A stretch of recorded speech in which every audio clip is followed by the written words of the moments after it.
The Jehovah's Witnesses sect is facing an unprecedented crisis that it has never faced before since it was started in 1872 by Charles Tazo Russo. Declining membership, mounting lawsuits, and exodus of younger people signal the organization's struggle to stay relevant in the ever-changing world. This video explores why adaptation or resistance spells doom to this organization. Let's jump in and begin looking at part 1, which is why changing won't save them. Now, this is a 2-part video. Part 1, as you've heard, is looking at why changing won't save them. And part 2 is looking at why staying the same won't save them either. Whichever route that they take, they will still end up in problems. If they remain without changing, they will have problems. If they change, they will still have problems. The Jehovah's Witnesses religion is between the rock and the hard place. The challenge that is there is that the world is so interconnected that the governing body of the Jehovah's Witnesses has weakened, and as a result of that, it has lost its tight grip on the members. So that is the challenge that there is this aspect of, in the past, the Jehovah's Witnesses used to tightly control the members. But because of the interconnectivity, because of the internet, because of social media, the members of the Jehovah's Witnesses now have access to a lot of information. So in the past, they were able to control them in the sense that the members had limited access to information, but this has come to an end. And as a result of that, there is a big challenge that the Jehovah's Witnesses sect is facing. And as a result of this, former members are now beginning to expose the controversial doctrines online. And the issues they've raised include mishandling of child abuse cases. They've also looked at the issues of the shunning culture. When a member leaves the Jehovah's Witnesses, they are told to be ostracized, even by their own families. So your own families will totally shun you, and you will be all by yourself. So what is the very best thing we can do for those who are disfellowshipped? We already read it in 1 Corinthians 5:11. Stop keeping company with them, not even eating with them. And speaking of the same sort of person, the Apostle John wrote it, 2 John 10, do not receive him into your homes or say a greeting to him. Now our loyalty is on the line, not to the disfellowship person, but to God, who is watching to see whether we will abide by his command not to have contact with those who are disfellowshipped. Some of Jehovah's people may think this is too drastic, and that their keeping in contact with the disfellowshipped friend or relative is a kindness. But they could not be more wrong about that. You see, it may salve their own feelings, but they would be doing the worst possible thing for the disfellowshipped person. And this policy has just actually been considered as human rights violation. So that is the aspect that you will have to know. And then, of course, members are actually getting exposed to more and more of the truths. A growing exposure forces members to begin to question the Jehovah's Witness, and they have to face the facts. In fact, some of the ex-members of the Jehovah's Witnesses that have watched my videos have said they began to question the Jehovah's Witnesses. And as they began to question them, one of them said the other day, uploaded a video which showed Jehovah's Witness talking about the new light. And he said, I asked that question and I've never gone back to the Kingdom Hall. So that is the challenge that is going on. In other ways, the Jehovah's Witnesses sect is losing credibility from its members. It's no longer as it used to be where it put itself in a state where they said Jehovah saw a channel of communication on the earth that is coming to an end. We shall see. Now, one of the ex-Jehovah's Witnesses said the following: I was told that everyone outside the kingdom was part of Satan's world.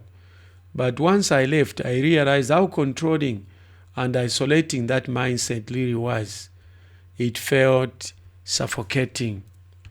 So you hear such a statement, and this is a challenge that the Jehovah's Witnesses sect has. They get people from wherever they were. Maybe they were born within the Jehovah's Witnesses sect, or they were nominal Christians whom they were able to recruit. And after recruiting them, they isolated them. And they made the whole world to be an enemy. And so they created that sense of fear and sense of mistrust in everyone else who was not a Jehovah's Witness. And now when they go out, the organization, it's not a church, it's an organization.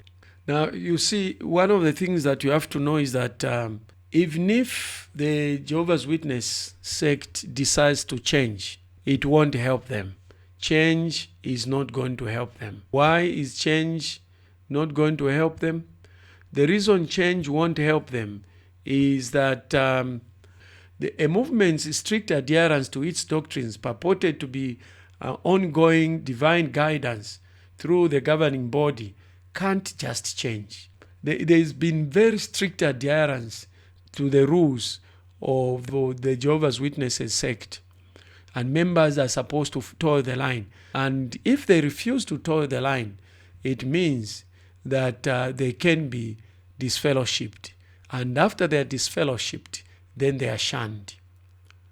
Now, it is very difficult for such a sect to actually be able to change. How do they change when they have said in the past, God speaks through them? They say that they are Jehovah's sole channel of communication on earth. So if they begin to change, the question is, what about those statements that they made? So this is why Jehovah's Witnesses won't change. From this video, I encourage you to like, subscribe, and hit the notice bell so that every time I upload another video, you'll be notified.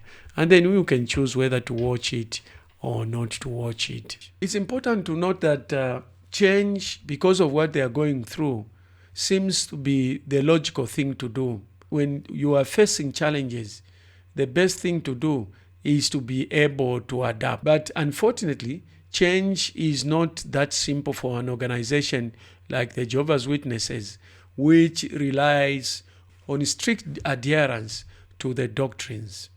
As we've already mentioned, it's very difficult when they have said that they are Jehovah's sole channel of communication. So when they begin to change, the members will start questioning them. Now, in the 2021 annual meeting, they began to introduce some changes to the organization doctrine. So they began to lay some ground to be able to justify the changes. And they are very good at first laying the ground, what we call soft landing. And after they create that stage, then they will tell the members. So we are going to listen to the introduction to the change that was proposed by the member of the governing body, Jeffrey Winder, who spoke of the new light. Let's listen to Jeffrey. The annual meeting has been an occasion where clarified understanding of Bible truths, a new light, has been announced and explained. Of course, it's not at every annual meeting that this takes place, but when Jehovah makes something known, often it's at the annual meeting where it is announced. Now, will there be new light today? I think Brother Cook already spilled the beans a bit. But we look forward to see what will be, what is in store for our program.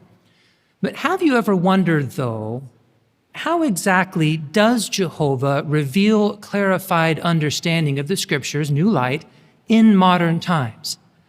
When the governing body is meeting together as the faithful and discreet slave, how does it work?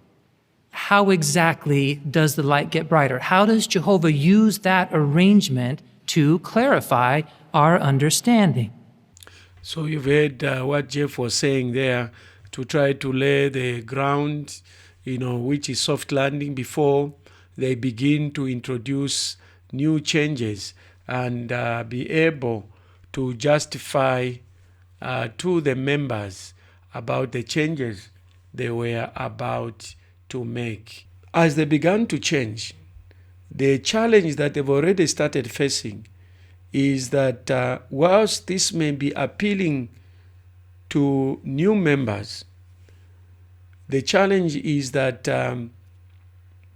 they may end up alienating the old members, because the old members believed that this is Jehovah's organization and that they are the ones who have the truth.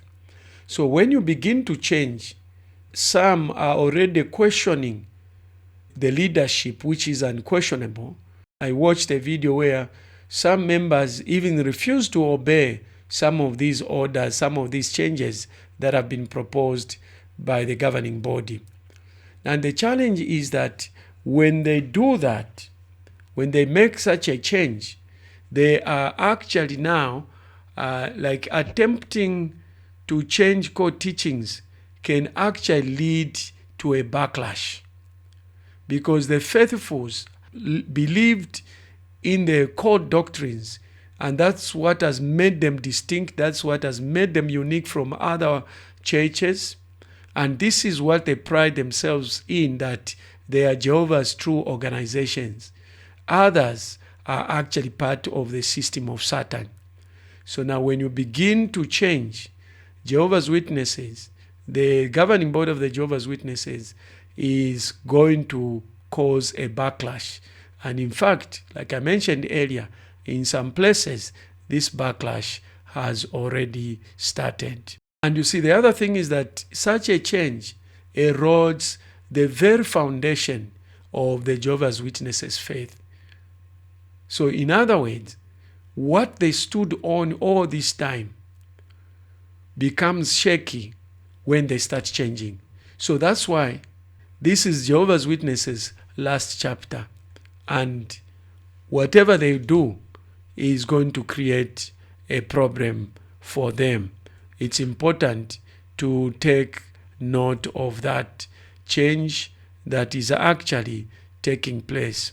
One ex-JW said about these changes. He said, the moment they started introducing changes, I felt confused. If everything is true, why do they change it? I couldn't reconcile this contradiction. So you see what I was talking about, just how tricky the change by the Jehovah's Witnesses is actually. The issue here is that Jehovah's Witnesses has always claimed that it has been a sole bearer of the truth in the world. The Jehovah's Witnesses have long promoted themselves as the sole bearers of the truth. They believed that their understanding of Scripture is the correct one. Now, here is the challenge. Any deviation from this rigid model, even if it is driven by the need to adapt to the modern social and ethical standards, is going to definitely undermine their core belief system. That is the challenge, and that is the danger that the Jehovah's Witnesses sect is facing. And that's why it's a problem for them to change. And that's why we are saying in this video, this is Jehovah's Witnesses' final chapter. Why change cannot save them. Change cannot save the Jehovah's Witnesses sect, because if they don't adapt, they are in problems. If they adapt, they are also in problems. Here's what one sociologist said. Religions based on authoritarian structures tend to resist change, as it challenges their fundamental claim to divine authority. For Jehovah's Witnesses, change is not simply an adjustment. It's a theological crisis. So you see, that is a very important aspect that the sociologist made, because he says change is not simply an adjustment. it's a theological crisis. If they change, it won't save them. And still, if they do not change, it won't save them. If you have derived benefit from this video, I encourage you to like, subscribe, and hit the notice bell so that every time I upload another video, you'll be notified. And then you can choose whether to watch it or not to watch it. For the other videos about the declining status of the Jehovah's Witnesses, click on this link. Remember, this video is in 2 parts. If you missed part 1 of this video, click on this link.